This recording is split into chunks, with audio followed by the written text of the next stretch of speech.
As usual, Harvey sat in his recliner, beer in hand, watching a baseball game on the big screen TV. Betsy went upstairs after dinner. He had no idea what she was doing. He didn't care. As far as he knew, it was just another night at home. However, shortly before 7 as the doorbell rang. Before Harvey could get up, Betsy shouted from above, "Harvey, could you open it, please?" "Certainly." I was going to do it anyway.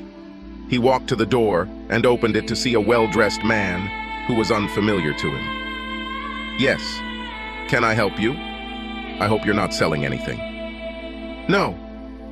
I'm here to pick up Betsy." "For what?" "We have a date." Harvey's eyes bulged. "Are you and my wife Betsy on a date?" "Yes." Harvey stood there for a moment, trying to figure out what to do. "I'll call her." He went to the foot of the stairs and shouted up, "Betsy, your cavaltor is here." He expected her to ask, "What date?" or "This isn't really a date." Instead, she said, "Tell him I'll be right there." Harvey just stood there wondering what was going on. When she entered the living room, she was wearing a short evening dress that showed off a lot of cleavage and had a lot of makeup on her face. Harvey asked, "Betsy, tell me, what the hell is going on?"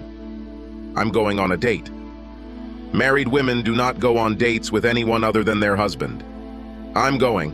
I'm tired of spending my evenings watching you drink beer and watch curling or some other exciting sport. The most I want from you is a burp or a fart. And you don't even apologize anymore when you do it. When was the last time we did something exciting? If you can't give me any attention or the occasional chance to have fun, I'll find someone who can." She poked her index finger into his chest for emphasis. "Now don't wait for me. If I'm lucky, I might not be back until morning." She left, slamming the door behind her. Betsy sat down in waiting her car and told the driver to move. Once he was away from home, he stopped, and they both started laughing. Betsy said, "I wish I had a photograph of his facial expression. It was priceless. If that doesn't make him go from being a sloth to being a normal person, I don't know what will. Don't you think this might make him angry and make the situation worse?" "I doubt it. He'll probably just sit there and wonder what happened. I'll be back before he gets too upset. I don't think he would consider divorce that quickly, but I'm willing to take the risk. I probably shouldn't have added that part about not being home until tomorrow. Well, it's too late now. Given the way our marriage is going, I think I would rather get a divorce than continue like this. Damn him. I love this idiot to death, but I just wish he would care more about me and us. Well, go around the block. Let's come back and I'll see how he's doing." After driving around the area, Betsy and her beau pulled into the driveway and parked. Harvey didn't run outside like Betsy had hoped. She walked in and didn't see him in the living room, even though the TV was on. She quickly looked around the ground floor and went upstairs. He's gone. She then called him on his mobile phone. She heard the bell. Betsy ran up and saw his cell phone on the nightstand. His wedding ring lay nearby. She quickly looked around the room. Several of his personal belongings were missing. Oh shit! Betsy ran downstairs to tell her friend what had happened and to check if Harvey's car was in the garage. She disappeared. The man asked, "Where do you think he is?" "He probably went to the bar to get drunk. In the worst-case scenario, he might even spend the night in a motel. I imagine him sulking like a little child. He'll pay for it when he comes back and forgets my joke. On the other hand, his departure may be for the best after all. If he feels bad because he made me go to such lengths to motivate him, I don't mind letting him continue to feel bad a little longer." Harvey did not return or call that night or the next morning. Later the next day, when Betsy couldn't take it anymore, she called Harvey's personal secretary long before he was due back from lunch. "Barbara, please connect me with my husband. Nothing will work out." "Betsy, what the hell is going on?" Harvey comes staggering in this morning and tells me to shut up and listen. He tells me that he is taking the day off because he has a lot of personal things to take care of. He then asks me who handles our company's health insurance. I told him the name of the girl from HR who deals with health insurance. This helped him. He didn't want to talk to me anymore. He left without saying a word of gratitude or anything. This doesn't sound like Harvey at all. Do you know what happened to him? Did any close relative die or something? I am what happened to him. I pulled a trick that backfired. Once I talk to him and kiss his ass, I hope he gets back to normal. Now, could you transfer me to that girl from HR? Certainly. Human Resources, Rhonda. I would like to talk to Sylvia, please. She is currently undergoing orientation with a new employee. Can anyone else help you? Can anyone tell me what Harvey Strickland did in your HR department today? I can look through his file, but I need his permission to give you any information. I am his wife. Can you tell me anything? I can look at your coverage according to his policy. Wait, let me see. It's a coincidence. We should have contacted you today anyway. You should receive official notice in the mail that you are no longer covered by your husband's health insurance. You can keep your coverage for 180 days before it expires if you pay off the debt. That's the only thing he changed. Stunned, Betsy simply sobbed, "Thank you," and hung up. Why did Harvey take me off his health insurance? And then it dawned on her. She immediately went to her computer to check their online bank accounts. Half the money was withdrawn from my checking and savings accounts. Oh shit. He is in the process of divorcing me. Betsy couldn't decide what to do next. She thought for a moment before her phone rang. It was their life insurance agent and family friend, Larry. "This is Betsy. Hello, Larry." "Betsy, can you tell me what the hell is going on?" "Harvey came here, canceled the automatic payout on your life insurance, and changed the life insurance beneficiary to the girls. No money should go to you. In addition, automatic withdrawals for life insurance payments were transferred to the new account. He said he was sure that's how he wanted it to be. I will have to send you a formal notice of the change of beneficiary and the termination of your life insurance benefits. I'm sorry. I'm guessing you guys must be growing apart. Betsy, I'm sorry about this. Please come see me as soon as possible so your life insurance doesn't expire. Am I right about you two getting a divorce? Yes, thank you. I can't tell you anything more now. But you really didn't tell me anything. Yes. She hung up. 2 minutes later, their lawyer, neighbor, and friend, Doug, called. Betsy replied stupidly. Hello? Betsy, this is Doug. Can you tell me what the hell is going on? Harvey came here and changed his will so that the children get everything from him and you get nothing. He also removed you from the list of people who could become his medical assistant. He refused to tell me why and said he didn't care whether I told you or not. He then asked me for a referral to a family lawyer. I'm guessing that you two have had some serious problems and are considering divorce.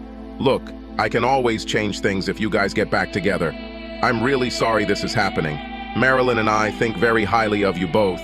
I have to run now, but I wish you both the best, Betsy answered weakly. Okay. The next call was from their twin daughters, who were in college together. Mother, what the hell is going on? Dad called us all devoted to you. He said that you date and have sex with other men. He then told us that he was going to stay away for a while so that he could have the freedom to date other people before the divorce.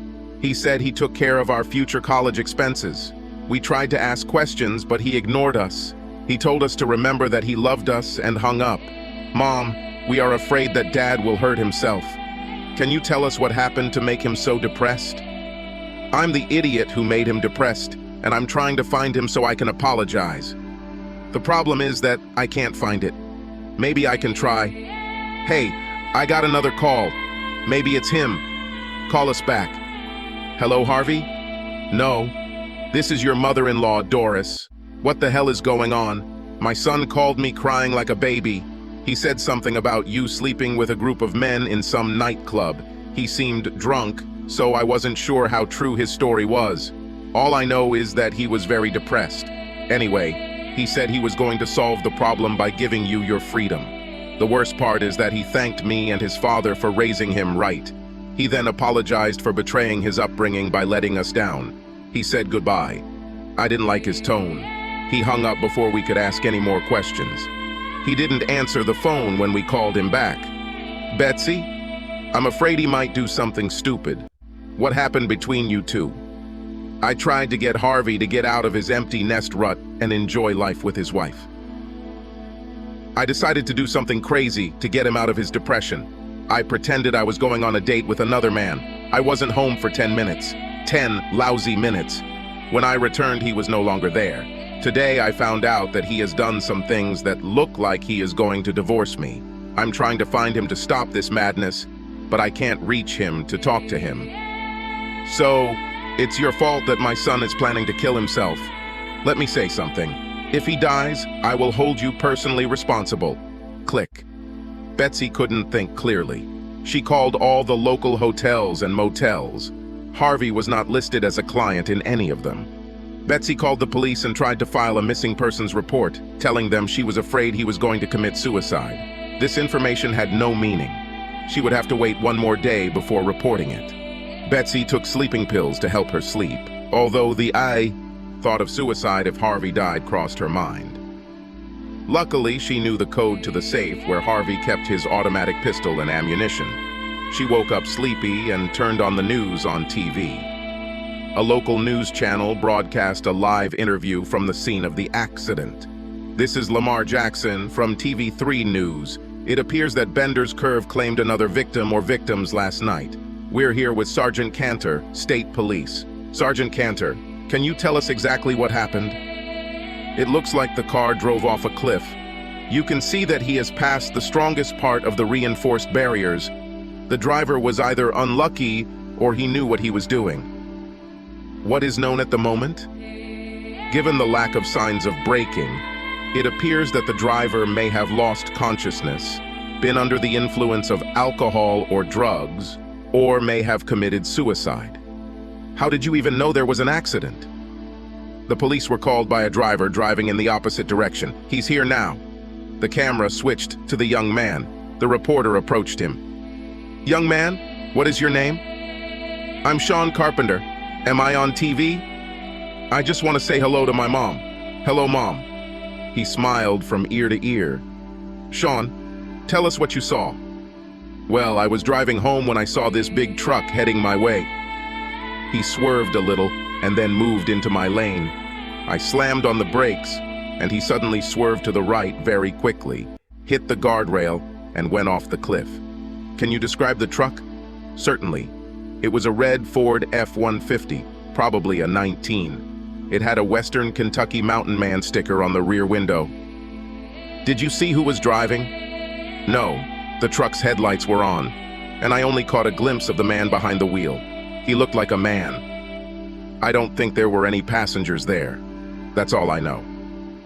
Thank you. Sergeant Cantor, did you call for help to find the truck that crashed into the fence? Well, we don't know for sure what it was that broke through the fence. We assume it was a truck, as Mr. Carpenter reported. From here, it is impossible to see what it is. We have a search and recovery team in the mountains, but they are currently conducting search and rescue efforts in another part of the state. I don't know when they'll be able to go down there and check. But what if someone is still alive down there and needs medical attention? Then you will witness a real miracle. No normal person could survive such a fall on these stones. I would not risk the lives of those who are not qualified to attempt an expedition just to find out. We just need to wait for the mountain rescue team. Bets didn't have to wait to guess what had happened and who was dead. She started crying as soon as they said, "Red Ford F-150 with a WKU Hilltopper sticker." She ignored the ringing phone. She was already in her third hour of sobbing alone before the twins appeared. When she didn't answer their call, they became worried and rushed back home to be with her. Their grandmother called and told them the news on TV about the red F-150. Despite the absence of a body, they were almost sure that it was their father who crashed. The older twin answered her mother's phone and handed the phone to her. The identification line included the name of the law firm. "Hello, this is Betsy Strickland." She almost couldn't pronounce the last name due to suffocation. "Mrs. Strickland, my name is Chris Andrews. I'm an attorney in the same office where your friend Doug works. Your husband hired me to represent him in his divorce proceedings. I probably shouldn't have called you, but Doug talked me into it. I was contacted by Riverton Police from Caldwell County. They were called to the scene of a robbery. The defendant suffered a head injury. His wallet and keys were stolen. He was taken to the emergency room and went into surgery shortly after. The unknown person was put into a coma to relieve pressure on his brain. The only thing he had on him was his motel room key. They traced him to Harvey Strickland. Among the papers in his hotel room is a copy of the divorce agreement that made me responsible for his divorce proceedings. That's why they called me. Your husband ordered me to handle the divorce because he did not want you to have to deal directly with him in any way. I must tell you that you are not allowed to see him in the hospital. I base this decision on the very clear verbal instructions given to me by Mr. Strickland regarding his relationship with you. Your children, however, can visit him, but I have a say in whether visitors are allowed. What? He is my husband. Of course I can see him. I'm very sorry, but the mandate he signed gives me, and only me, the right to make decisions regarding the divorce, as well as regarding his medical care. I must follow his last verbal instructions. If you want to hire a lawyer to fight this, act now. Wasn't the divorce proceedings canceled because of his condition? No, ma'am. I was given clear instructions to pursue the divorce no matter what, although I don't think he foresaw that he would be robbed. Does this mean that all financial insurance and beneficiary actions he has taken will not be reversed? Yes, ma'am. They were all completed by him, and at this point I see no evidence that he wants them to be canceled. Of course, there is no such evidence. He's in a coma. This is ridiculous. I deceived my husband into believing that I was going on a date with another man. When I came back to tell him it was a joke, he had already left. He got rid of his cell phone, so I couldn't tell him it was a joke. There is no reason for the divorce and no reason for the actions he took regarding the joke. I don't mean any disrespect, but that's what you're saying now. I must follow what Mr. Strickland instructed me to do and confirmed in writing. I do not have any other choice. I hate to tell you this, but tomorrow you will be served at work as Mr. Strickland requested. Once you get a lawyer, ask him or her to contact me about how to proceed. I don't care. He's my husband and I'm going to see him if I want. I forgot to tell you. The envelope you receive contains a restraining order ordering you to stay at least 1,000 feet away from him. The petition he proposed is very generous. He stated that he wants you to have a chance with the man you really want now. Betsy told the children what the lawyer said.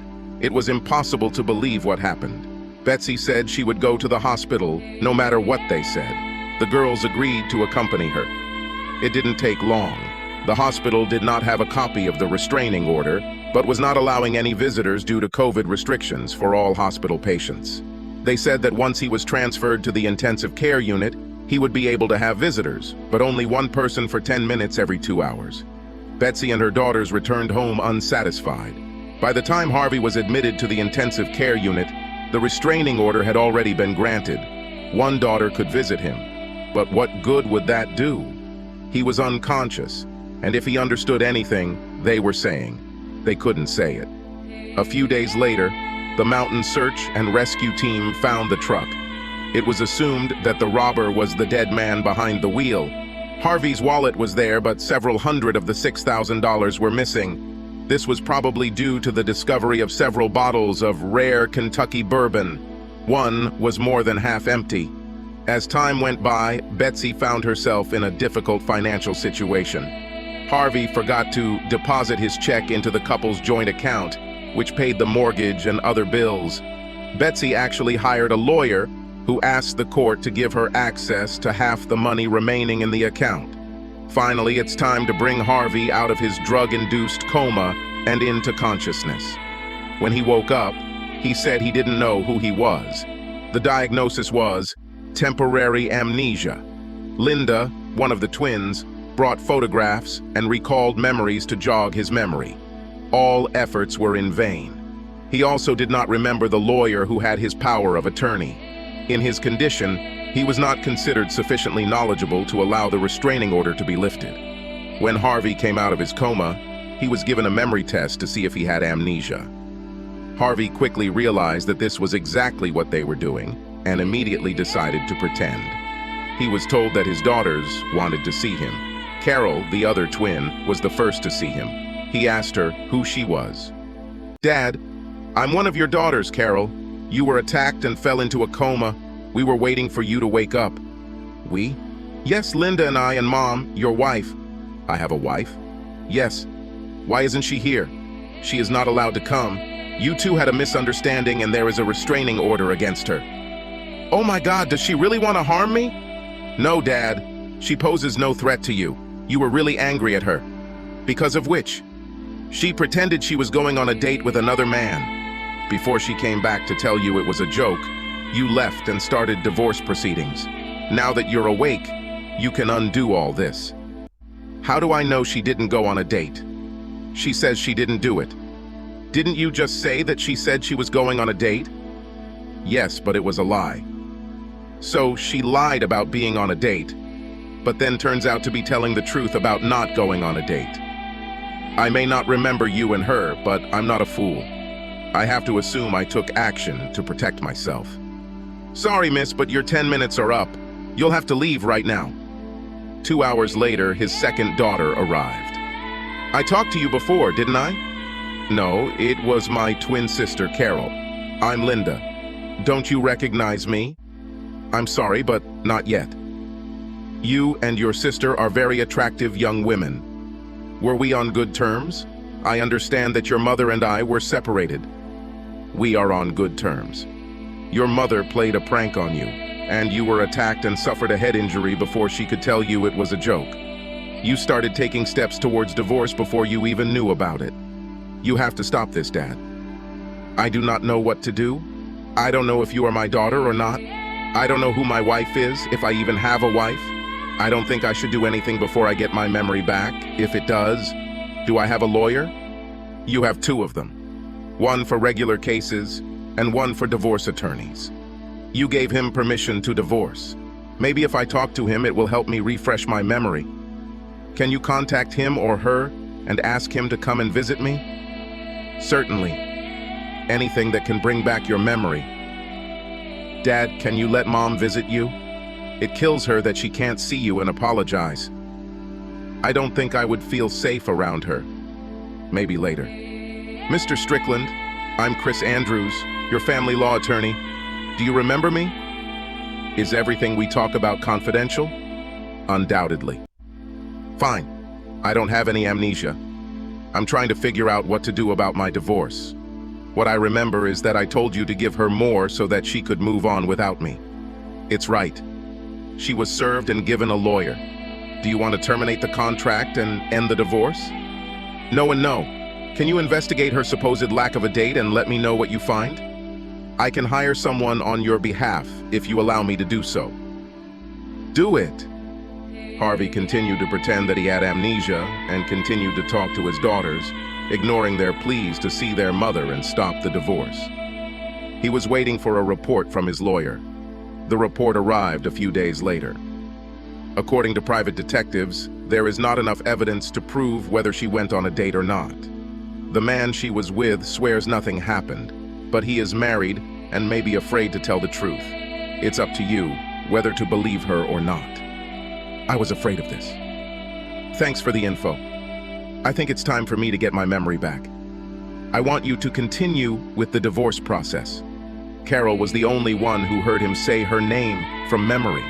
Soon after, he told her that memories came flooding back, including the night of Betsy's betrayal or deception, depending on what you believe. He agreed to meet with Betsy. After hugs and tears, Betsy began, "Harvey, it was a trick, a sneaky trick on you to get you to change. Doug and I only drove around the block, but by the time we got back, you were gone. How do I know this is true? I can get Doug to come and tell you. He was the one who helped me pull off this trick. So, I have to take the word of the man you cheated on me with to convince me that you didn't cheat on me. Sorry, but this dog doesn't hunt. I tried to call you, but you left your phone at home. I sat waiting for you all night, but you never came back. Was anyone there while you were waiting? Doug stayed there for a couple of hours and then went home. For some reason, I'm sure that he will vouch for you. I waited for your call until the next day, when I called you at the office. That's when I learned that you took a scorched earth approach to my fake romance. You looked like you couldn't wait to get rid of me. Why not? You told me right to my face that you were going to deceive me. You said you wanted another man who stood in front of me in my house. I was devastated, but because I loved you, I wanted to give you what you wanted as soon as possible. Besides, I no longer wanted to be married to you because you no longer kept our marriage vows. Why prolong the agony? Let's go ahead and get a divorce. I don't want a divorce. I didn't plan to really cheat on you and never did. I wanted to encourage you to fight for me and bring some life back into our marriage. Clearly, I chose the wrong way to do this. I'm sorry. Please, Harvey, stop the divorce and let's get back to our lives. I love you. Even if what you said is true and I still don't believe it, you played a cruel, vile joke on me. I don't know if I want to stay married to a woman who does these things. I am currently continuing the divorce process and will be moving into my own apartment when I leave the hospital. Harvey, this is such a waste of money. You have a home and a bed.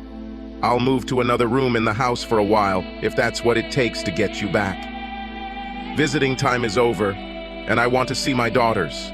Betsy was sent out of the ward. The twins tried to support their mother's cause. Neither of them could explain how much time their mother spent with Doug that night, so it didn't matter to Harvey. When it was time for him to check out, he actually moved into an apartment near his work. The divorce continued until it got to the point where Betsy's lawyer demanded mandatory counseling for them. 12 sessions. Harvey offered no resistance. Betsy went first. I love my husband very much. We had a wonderful marriage and raised 2 wonderful girls together. I think empty nest syndrome hit him harder than it did me. I wanted to fill this gap by spending more time with him doing different things, rather than just physically being together in the same house. Harvey seemed to have moved away from our marriage. Our sex life remained the same as when we had to plain sex at Tim's, when the girls were unlikely to hear. Their absence didn't change anything for Harvey. I decided to shake him up so that he would pay more attention to me. I convinced a male friend from work to join me in what I called shock therapy. One evening I pretended to go on a date with him. My beau and I drove around the block so I could come back and tell Harvey it was a joke to get him angry about our marriage again. When we returned 10 minutes later, he was gone, and I had no chance to talk to him. I waited until the next day when I called his office and found out that he had taken several steps to divorce me. It was a few days later when I found out that Harvey had been robbed and was in a coma. When he came out of his coma, he didn't believe that my fake date was a ruse, and I wasn't actually going out with other men. He has been seeking a divorce ever since. I apologize for my wrong actions and beg him to give me a second chance. Harvey, what's your summary of what happened?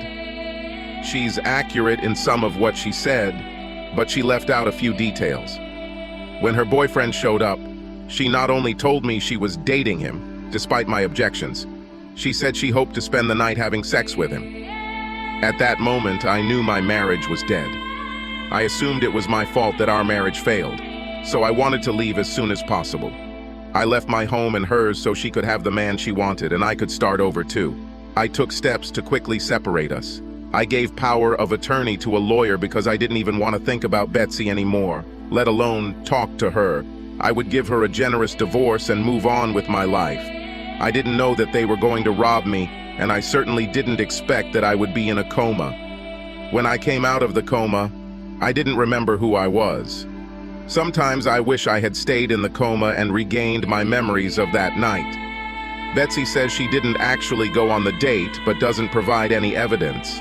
In my opinion, it's just as likely that she actually went on a date and slept with this guy, Doug. I think she only changed her mind when she realized what all this would mean for her socially and financially. Now I'm being asked to believe that it was just a joke, and I have to go back to live with a woman who didn't mind breaking my heart. Even if she is telling the truth, she is a wife who has proven that she is ready to hurt me whenever she sees fit. How can I live with this? Every evening when I come home, I have to worry about what awaits me. A loving wife or a cheater going on a date? It would be cleaner if we divorced. She and Doug can have a life together and I can try to move on. It seems we have something to talk about. Everything was at a standstill until Betsy brought Doug to a session. Harvey, I want to apologize for my participation in the prank. Betsy assured me that everything would be fine. I was very doubtful when she got into my car. I swear we only drove around the block before we got back to the house. She was shocked to hear that you had left. We learned that you abandoned your phone when we found it in your room. I stayed with her, waiting for you to return. Most of the time she complained about what we did and how much you meant to her. After a while, I left. Once again, I apologize. Do you believe me now, Harvey? His words certainly sound sincere, but maybe he's just a good actor. Harvey, there seems to be nothing I can do to prove to you that it was just a joke. Regardless of precedent, I will never make fun of you again. Can't you just trust me? Let's watch. You lied to me that night when you told me you were going to spend the night with Doug. Then you claimed that you didn't do anything. You repeat that you are not lying now. Next, you want me to believe that you will not do anything like that again in the future? How do I know where the lie is and where is the truth? It all comes down to trust, Harvey. If we want to get back together, you'll have to trust me. If you can't do this, I will agree to divorce you. The advisor spoke. I have a suggestion. How about a post-nuptial agreement that stipulates that if Betsy does this again, you get all the property in the divorce? Would you be willing to sign this, Betsy? Yes. Harvey, I think I could try. Betsy came over and hugged him. Harvey slowly integrated back into his marriage to Betsy. Quite a long time passed before she and Betsy found themselves in the same bed. Their interaction was very fragile. Over time, they developed a relationship that included more walks, doing household projects together, visiting their daughters, and traveling. Their sex life was more active than before the incident. Betsy began to feel comfortable at home. One day, Harvey called and told Betsy not to cook dinner. It looked like they were planning to go somewhere. He had to hang up quickly, so Betsy didn't know for what reason. She did remember the reorganization going on at his job due to the merger. Betsy assumed that he had received good news about his position after the reorganization. Harvey entered the house and immediately went upstairs. "I'm changing for tonight," was his comment on the way. Soon after, the doorbell rang. Betsy opened it. Standing in front of her was a woman who looked about 10 years younger than them. She was very attractive and dressed professionally. "Yes, can I help you?" "I'm here because of Harvey. We're going to a place tonight." Betsy remembered the incident that she tried to forget. She thought he was finally trying to get revenge. An idea appeared on what to do. She invited the woman to come in. "You have a wonderful house, Mrs. Strickland." "Thank you. Excuse me, I'll just be a minute. I need to tell Harvey you're here." She shouted, "Harvey, your companion is here." His answer was unclear. She assumed he said he would be down now. She returned to the woman. Betsy was about to ask her a question when she heard Harvey coming down the stairs. She took action. Betsy wrapped her hands around the woman's throat and began to lightly choke her. "You bitch who steals husbands." The woman, who Betsy took to be part of a reverse joke, began to struggle. Harvey screamed, "Betsy, stop!" "What the hell is going on?" Betsy started laughing. "This time I caught you trying to make fun of me." "What other joke?" "This is my new merger manager, Amanda Briggs." "Amanda, I'm so sorry. I don't know what came over her." Amanda frowned, looking at him. "I like to think that my charges are normal people, both during working hours and during non-working hours. You can say goodbye to your new position if that's what you consider normal. I'll be in the car waiting for you to take me back to the hotel." "Amanda, please give me a chance to explain before I do anything hasty." She ran out the door. Betsy cried, sitting on the sofa. "Thank you very much, Betsy. Just when I thought our marriage was back on track, you are ruining our marriage and my job. Here it is. I'm leaving to try to keep my job. I won't go back and save my marriage." He headed towards the car. Betsy ran upstairs and fell onto the bed, sobbing. "What the hell is going on? What have I done?" About 15 minutes later, Harvey and Amanda returned to the house. He called Betsy to come downstairs. They explained to her that she was being played. Betsy grabbed onto Harvey and screamed that she was so sorry. Later, they went out for dinner and a few drinks. Amanda told how she was afraid she would get hurt, but Harvey's help with the prank was worth it. Betsy finally got to the point where she could share the laughter with the others. When Betsy and Harvey got home, she went to clean up the kitchen before going to bed. Harvey went upstairs. He immediately saw that his automatic pistol, which he kept locked, was lying on Betsy's nightstand. Upon examining the gun, he discovered that there was a bullet in the chamber, and the safety was off. His heart sank to his stomach. Subscribe to our channel so that your second chaff doesn't cheat on you, and go ahead and listen to the next story, because this story is nothing compared to the next one.